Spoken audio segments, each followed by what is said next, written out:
Estás escuchando Taking Risk. El podcast donde cada riesgo es una oportunidad para crecer y mejorar. Es el momento de tomar acción. Buenas, bienvenidos a Taking Risk, a este episodio 9. ¿Qué tal, Juan? ¿Cómo estamos? Muy buenas, muy bien. Estamos bien. Hoy vamos a hablar de temas interesantes y bueno, estamos continuando un poco viendo una tendencia que es que grandes instituciones empiezan a hablar ya más comúnmente de Bitcoin y de criptomonedas. Y hoy Juan trae un documento bastante interesante sobre el Banco Central Europeo, que no tiene mucha fama de hablar de criptomonedas ni de actualizar mucho sobre este tema. Y nos ha parecido bastante curioso, la verdad, que los comentarios que hice, cómo lo enfoca, que no, ese enfoque yo tampoco lo había visto en muchos sitios.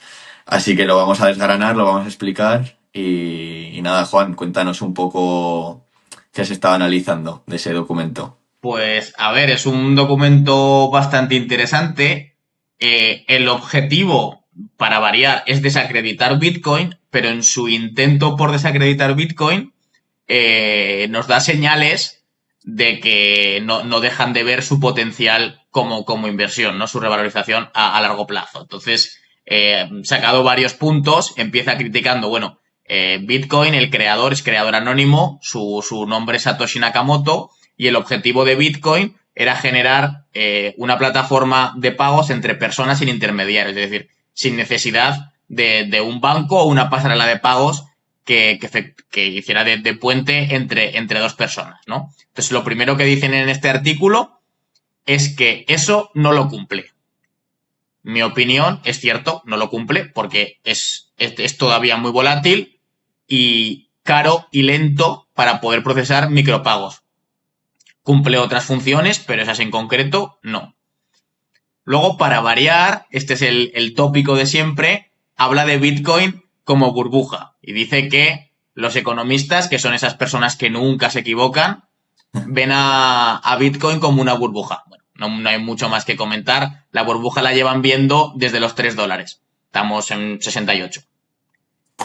Efectivamente.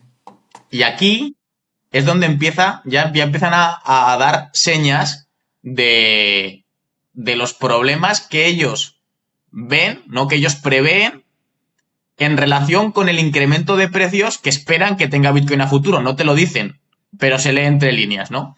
Y dice que hay un impacto muy claro que genera un efecto muy claro redistributivo. Lo que dice es que, claro, como Bitcoin no lo dice, pero ellos dicen, si Bitcoin sube mucho de precio, va a beneficiar a los early adopters, es decir, a las personas que han comprado Bitcoin asumiendo los riesgos cuando todo el mundo decía que era una estafa, y esto va a generar una desigualdad con aquellos que no tienen Bitcoin. Bueno, esto... Intentan hacer como de padres, claro, es que va a haber desigualdad entre los que han comprado pronto y los que no han comprado pronto. Claro, pero... ¿Hay que proteger a padre, los que no se han arriesgado o qué? ¿O cómo? Eso es. Padre que castiga al que ha tomado riesgos y le ha salido bien, y en cambio al que no ha hecho nada y no ha asumido ningún riesgo y hará lo que hará, pero no ha invertido en cripto, pues a ese, claro, ahora pobrecito, que al no sumarse a esto que nosotros llevamos diciendo años que es una estafa y que por favor que nadie compre, ahora lo subvencionamos, ¿no? Y al final de repasar los puntos importantes de este escrito, quiero hablar de los recientes cambios sobre la fiscalidad de criptomonedas en diferentes países de Europa, que yo creo que vienen muy al hilo de esto, que es lo que intentan corregir. Eso es. También nos dice que se desvincula del valor fundamental. Otro argumento más que caduco y más que contrastado, ¿no? Que dice que Bitcoin no genera nada, no tiene productividad económica.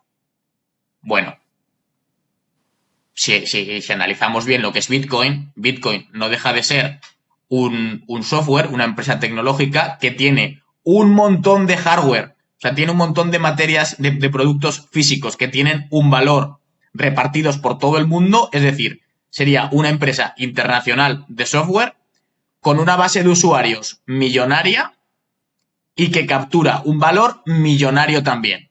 Por lo tanto, para el Banco Central Europeo, supongo que esto también lo hacen economistas, eso no vale nada y no genera ningún valor económico. Un poco con esa tesis se podría acercar a hacer un análisis más fundamental tradicional, ¿no? O sea que si quieres, sí que puedes encontrar algún que otro argumento que ponerlo en tu análisis fundamental, ¿no? Digamos. No, totalmente. Al final, Bitcoin, siempre dicen, ¿no? Al hilo de este argumento lo que quiere decir lo ponen bonito, pero es lo típico que se dice, no, es que Bitcoin vale cero. Perdona, Bitcoin como mínimo, valdrá el coste de la infraestructura necesaria para minar los bloques de Bitcoin e inscribir las transacciones, más el coste de personal y materias primas necesarias para hacer funcionar esos equipos. Es decir, como mínimo va a valer todo el equipo que necesitas, más la electricidad y el personal que necesitas para hacerlo funcionar. Entonces, nunca va a valer cero. Y en cuanto a que no genera nada a nivel económico, bueno, entonces estás diciendo directamente que pasarelas de pagos que capitalizan absolutas millonadas en bolsa tampoco tienen ningún valor fundamental, como puede ser Mastercard, como puede ser Visa, como puede ser PayPal. Sí, servicios, ¿no? Al fin y al cabo.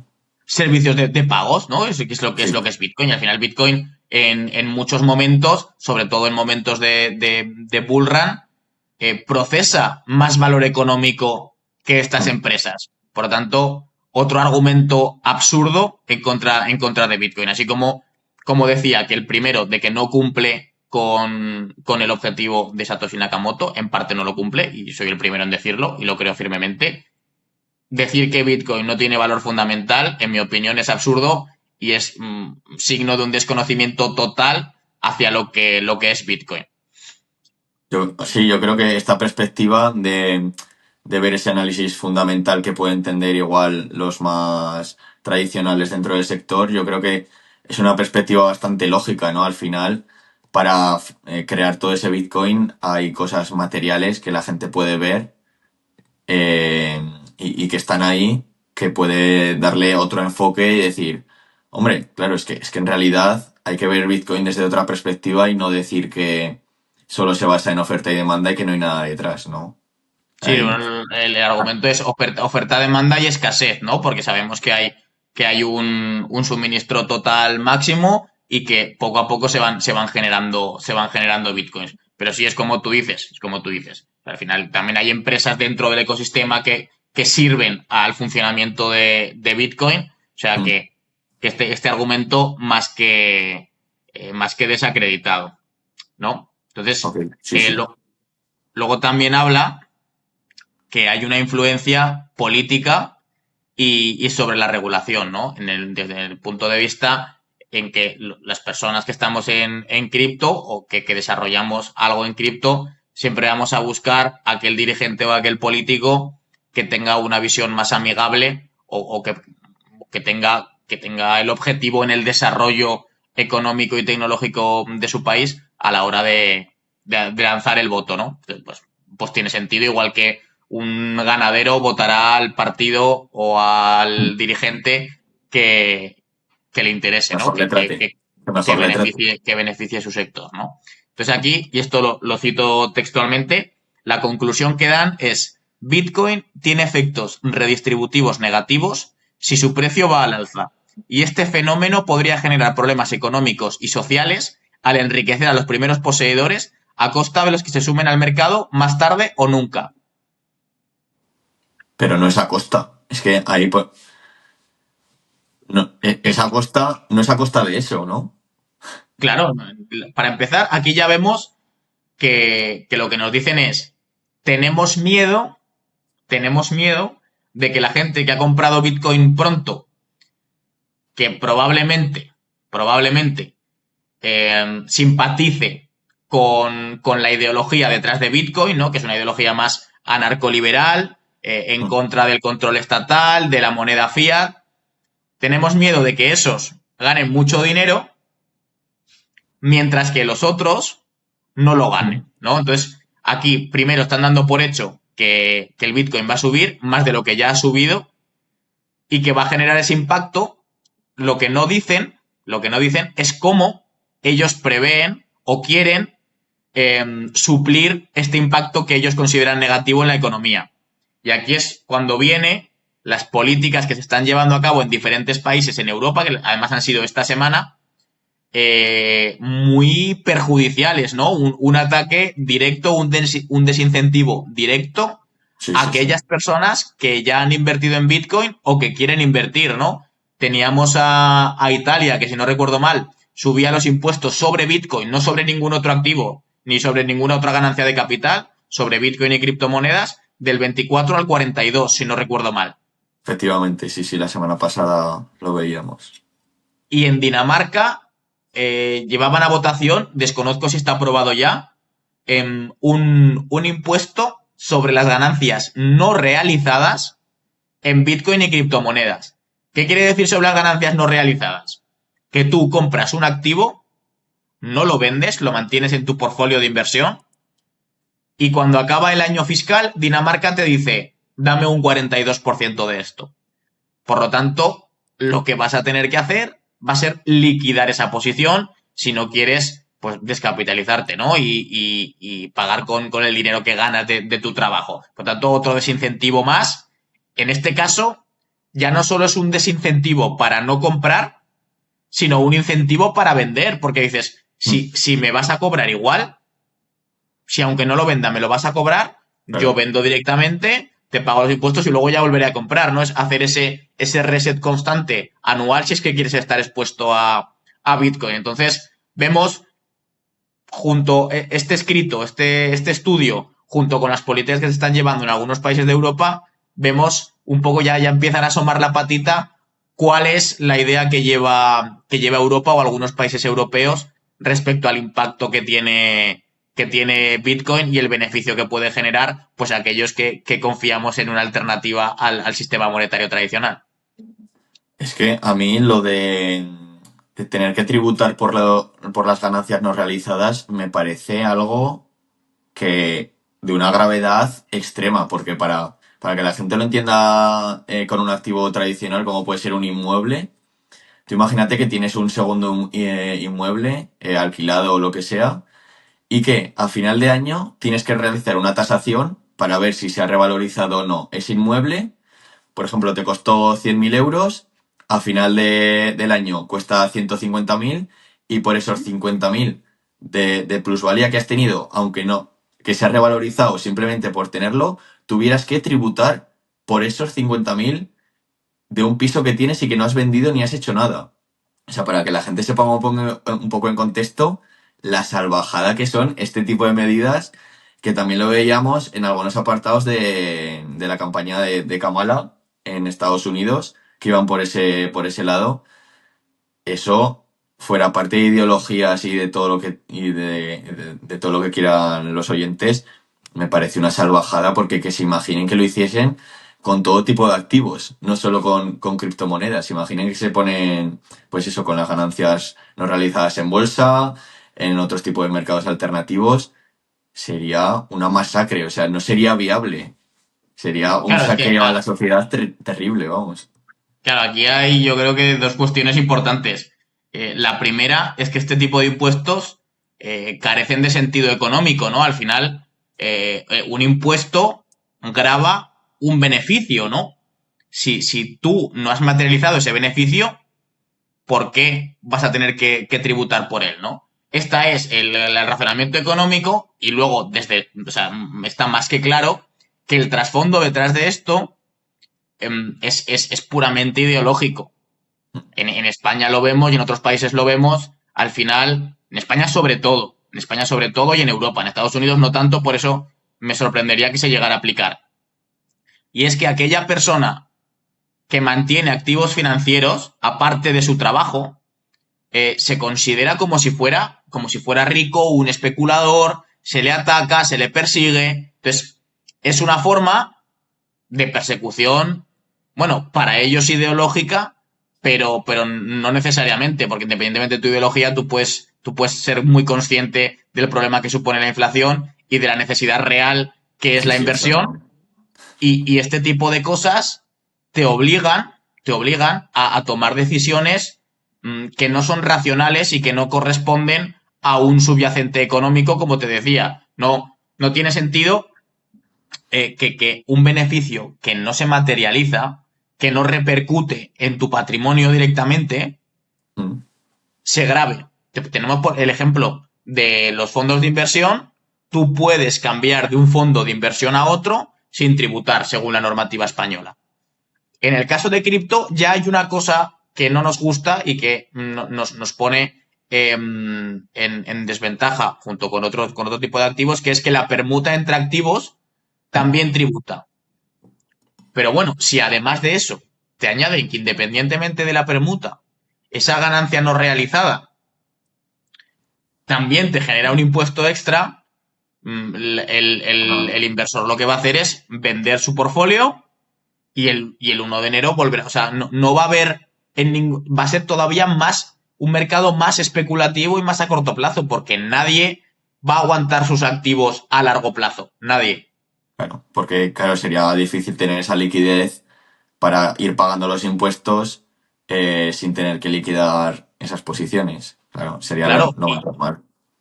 la tributación sobre ganancias no realizadas también introduce otro debate, que es, ¿y sobre las pérdidas no realizadas qué hacemos?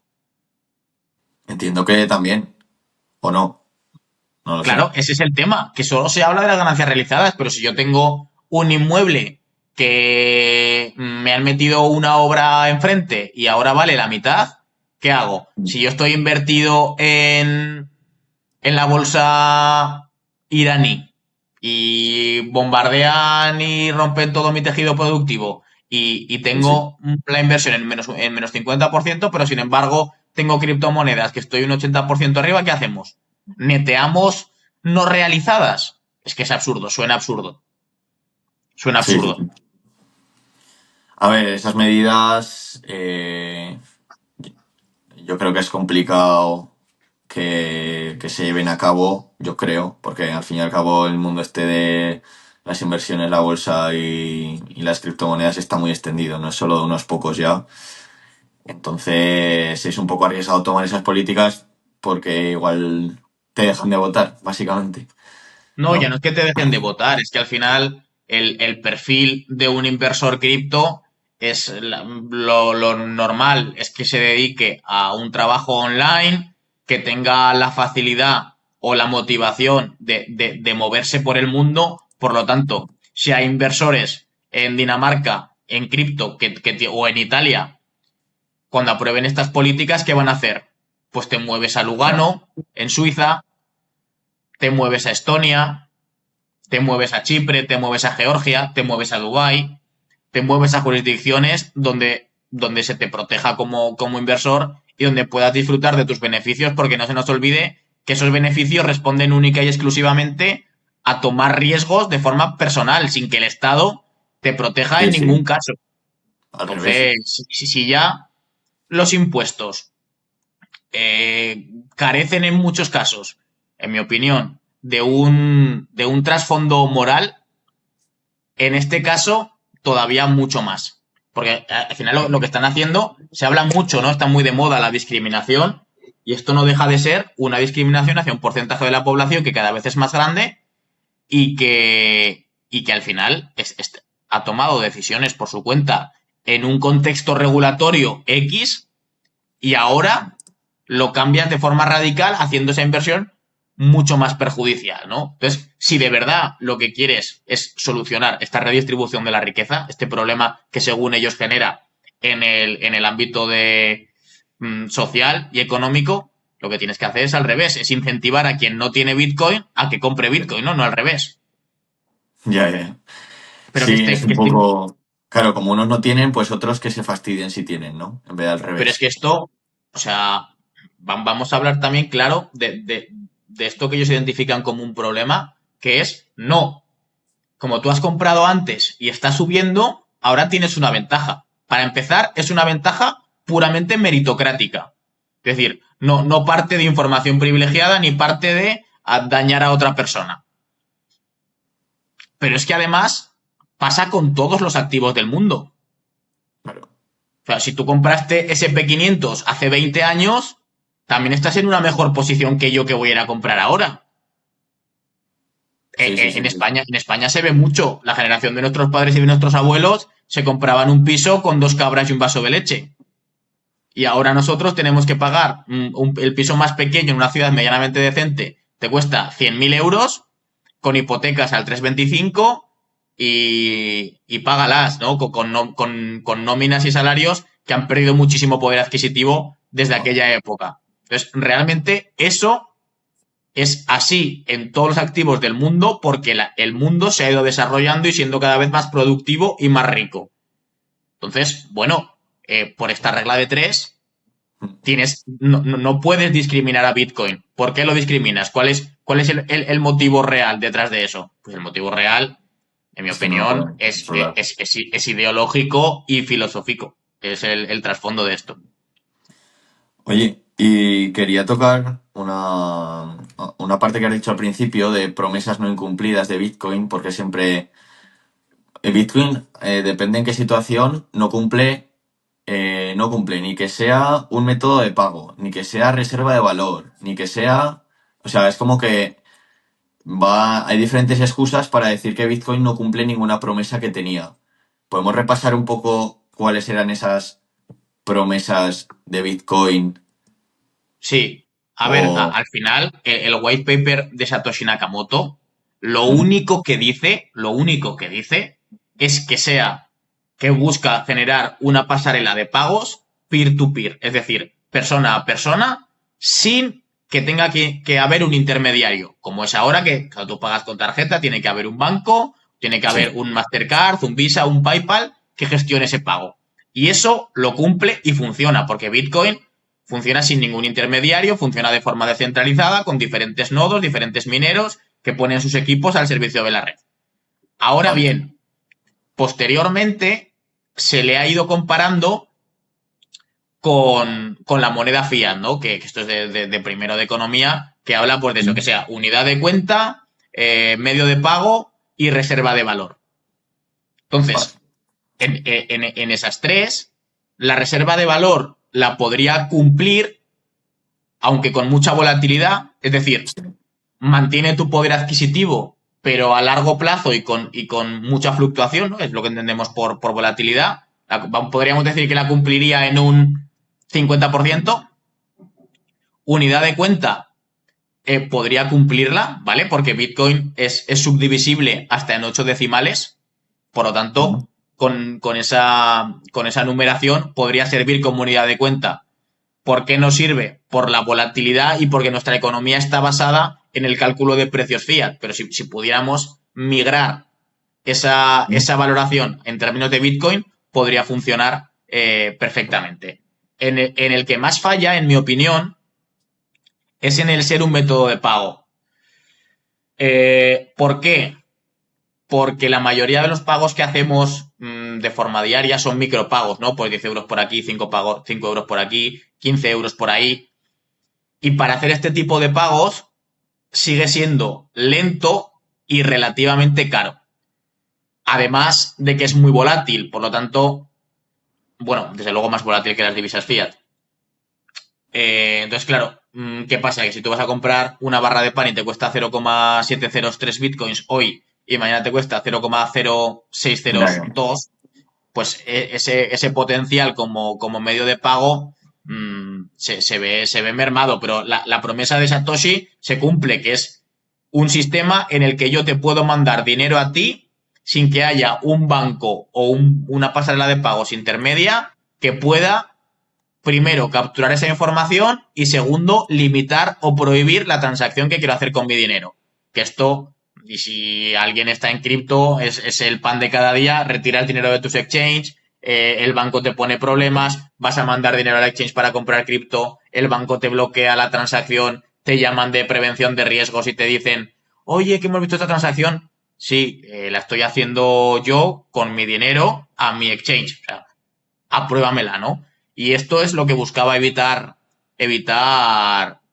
Bitcoin. Además, el concepto de reserva de valor no lo cumple por la volatilidad, pero en cuanto a concepción económica, ¿vale? En cuanto a tokenomics, sabemos que Bitcoin tiene un suministro total limitado y que la inflación está limitada por un algoritmo, ¿vale? Es decir, la evolución de la inflación es cada vez menor y está definida por un algoritmo. Por lo tanto, a nivel teórico, como reserva de valor, funciona mucho mejor que cualquiera de las divisas fiat que tenemos a día de hoy en el mundo, porque la divisa fiat no deja de ser un constructo social, es decir, un acuerdo de confianza entre los ciudadanos y el Banco Central, que es quien interfiere, quien emite y quien manipula vía políticas monetarias el valor de este activo, ¿no? Si la gente de verdad viera las gráficas de evolución del poder adquisitivo, tanto del dólar como del euro, en los últimos 50 años,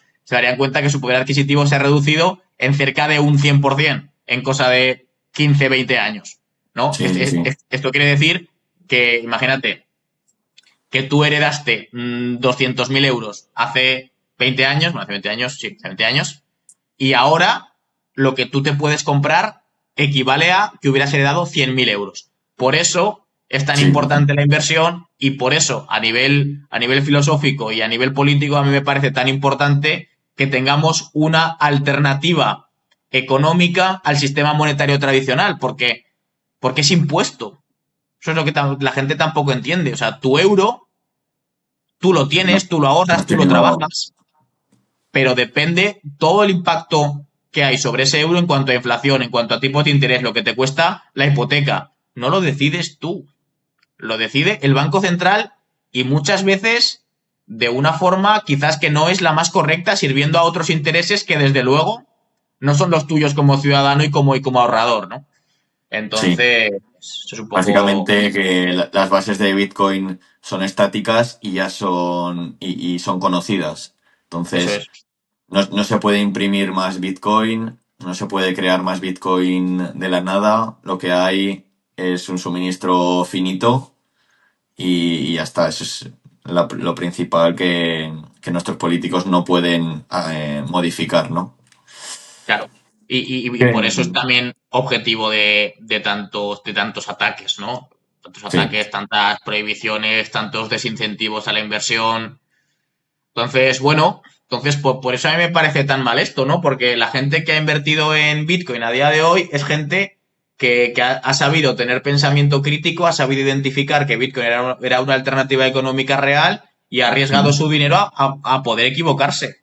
Entonces, no tiene sentido que ahora, no es que no tenga sentido, es que es una injusticia total que ahora se penalice a estas personas. O sea, me parece absurdo. Y siendo que estamos en el siglo de que nos quejamos por todo, pues esto es una injusticia como cualquier otra, que por supuesto nadie va a defender porque el perfil de inversor promedio en Bitcoin sabe que es una causa perdida y los que suelen salir a quejarse siempre no se van a quejar por una persona que está invirtiendo y que es, por supuesto, multimillonario y un especulador diabólico. Pues vamos a dar una alternativa en el mercado tradicional, porque hay muchas empresas que tienen Bitcoin y que cotizan en bolsa igual que cualquier otra. Entonces, tiene otros riesgos, que es el riesgo de empresa, básicamente, de que hay una gestión detrás, hay unas personas detrás. Pero bueno, han tenido buenos rendimientos. Hasta ahora no es comprar Bitcoin directamente. Y además, bueno, nos podemos cubrir de igual estas medidas que quieren impulsar. Y voy a dar aquí algunas empresas para que la gente las investigue, sepa a qué se dedican, cómo compran Bitcoin. Y una de ellas que está muy de moda ahora, que se llama MicroStrategy, que es una empresa de software. Y lo que está haciendo su CEO o su administración es, si no me equivoco, con el flujo de caja que le entra a la empresa, es comprar Bitcoin.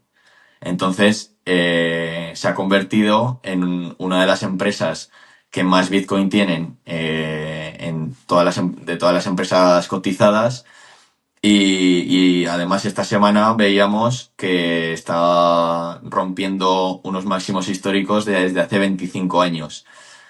Entonces el comportamiento en bolsa es fantástico de esta empresa, MicroStrategy.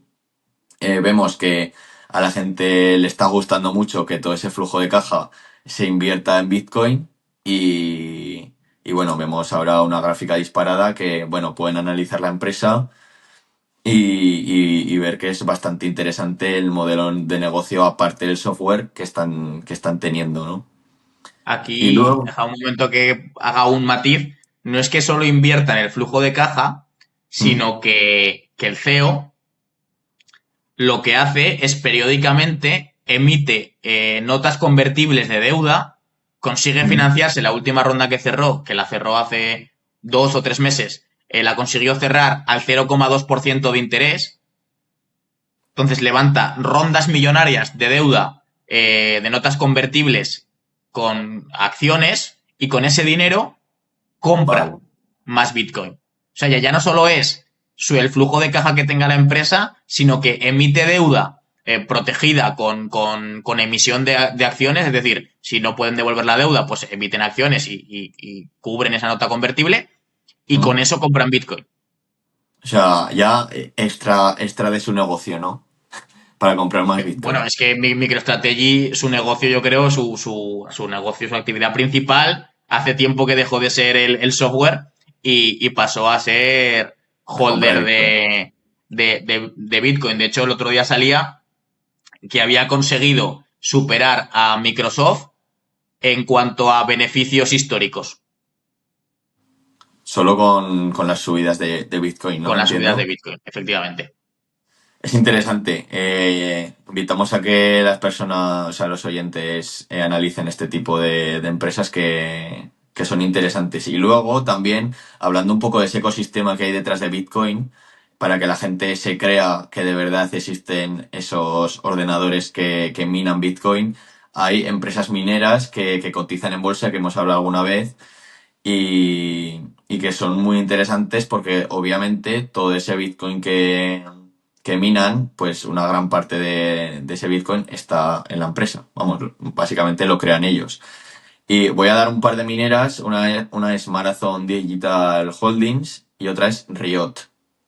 Entonces son las dos mineras por excelencia que cotizan en bolsa y que es yo creo que es una alternativa interesante porque no solo te expones a Bitcoin, también te expones a esa minería. Es como si no solo te expones al oro, sino que también puedes invertir en mineras de oro. Tienes otros riesgos asociados, pero bueno, también un poco para la gente que no se crea los fundamentales de Bitcoin, puedes invertir en este tipo de empresas que que las puedes analizar de una manera tradicional igual que otras, ¿no? Entonces, pues eso, además de analizar los problemas que nos plantean el Banco Central Europeo y todo eso, intentamos dar soluciones y alternativas, que es lo que se busca también aquí. Totalmente. A ver, luego también tendríamos los famosos ETFs. Lo único que Sí, hasta donde yo sé, en España solo están disponibles para inversores acreditados. O sea, no están disponibles para el inversor retail. Bueno, supongo que todo llegará. sí, en un futuro eso se irá democratizando más, aún más. Entonces, pues hasta aquí un poco, hoy le hemos dado bastante fuerte a Bitcoin, yo creo que es un buen podcast para intentar allanar el camino a muchas personas que no entiendan todo este ecosistema, ¿no? Y al fin y al cabo que sea un poco más accesible para ellos con información, que es lo que se busca. Totalmente. Vamos a Totalmente. analizar un poco nuestra cartera, ¿no? Para ir terminando el podcast de hoy. Sí, hemos tenido una pequeña corrección por el ataque de Israel a Irán, a objetivos militares en Irán, pero aún así muy resiliente la cartera. O sea, le está echando un vistazo, no me acuerdo de Sí. porcentajes, pero la corrección ha sido muy pequeña y parece que vamos a seguir al alza.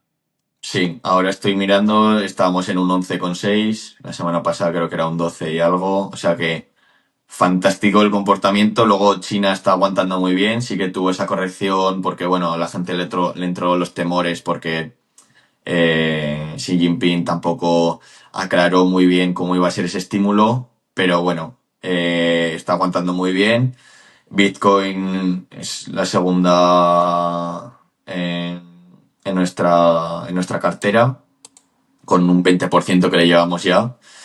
Y bueno, hoy vamos a hacer cambios en esta cartera. Se han dado unos movimientos en la renta fija bastante interesantes y que, bueno, hay muchos gurús que estaban potenciando esa inversión en renta fija a largo plazo, con una tesis de que, bueno, con tipos de interés y bajando, se suele dar, suele coincidir esa bajada de tipos de interés con una posible recesión. Y muchos gurús estaban ya posicionándose e invitando a los inversores a estar en renta fija a largo plazo, porque va a ser una inversión maravillosa y va a ser, vamos, un timing perfecto. Y lo que hemos visto es en este último mes y medio, la renta fija, el tipo de interés del mercado secundario, digamos, del bono a 10 años de Estados Unidos, ha pasado de un 3,6 a un 4,2%, que es una subida bestial. Eso nosotros identificamos que puede ser porque había descontado demasiadas bajadas de tipos muy pronto en el mercado y ahora se han dado cuenta de que igual no hay tantos recortes y no son tan agresivos. Entonces, bueno, este subidón de los intereses de la renta fija lo que hace es castigar mucho el precio del bono y hay muchos inversores que entraron ahí con ese FOMO de la renta fija que ahora lo estarán pasando un Vale. poquillo mal porque dirán que, oye, eso que estabais diciendo, ¿cuándo se va a dar, no?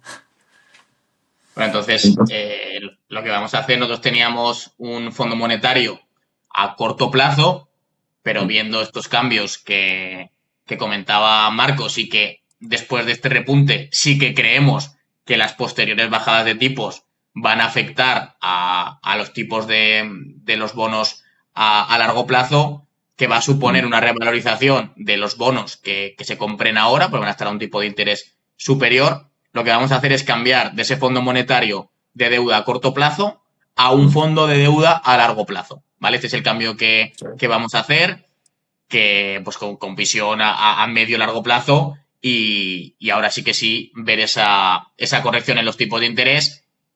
También hay que explicar que si tú compras un bono a 10 años y lo aguantas a vencimiento, es decir, tú mantienes ese bono a 10 años, la rentabilidad es ese 4%, ese 3%, la rentabilidad a la que lo compres. ¿Qué pasa?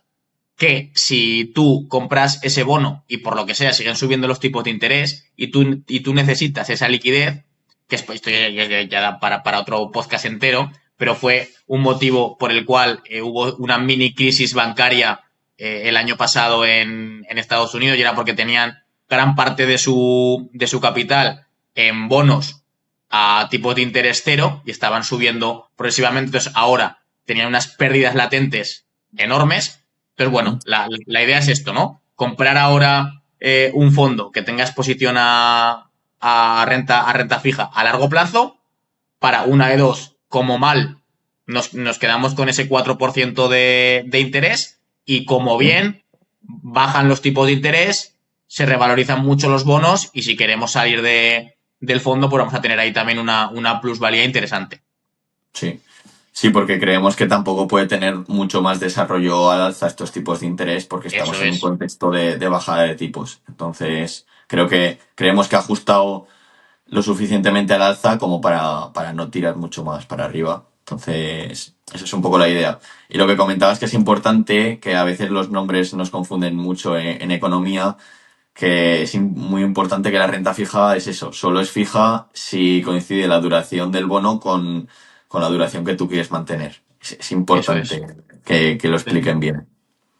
Sí, sí, porque si no, lo que hablábamos con los bancos fue una crisis importante, porque claro, los bancos tienen que hacer frente a outflows de capital importantes, a salidas de efectivo importantes, y se ven con que tienen que liquidar posiciones en renta fija de Estados Claro. Unidos, pero claro, que la han ido comprando al 0,5, al 1, y los tipos de interés están al 3 o estaban al 3, al 4, al 5. Entonces, claro, ese bono no vale nada, es basura en mercado secundario.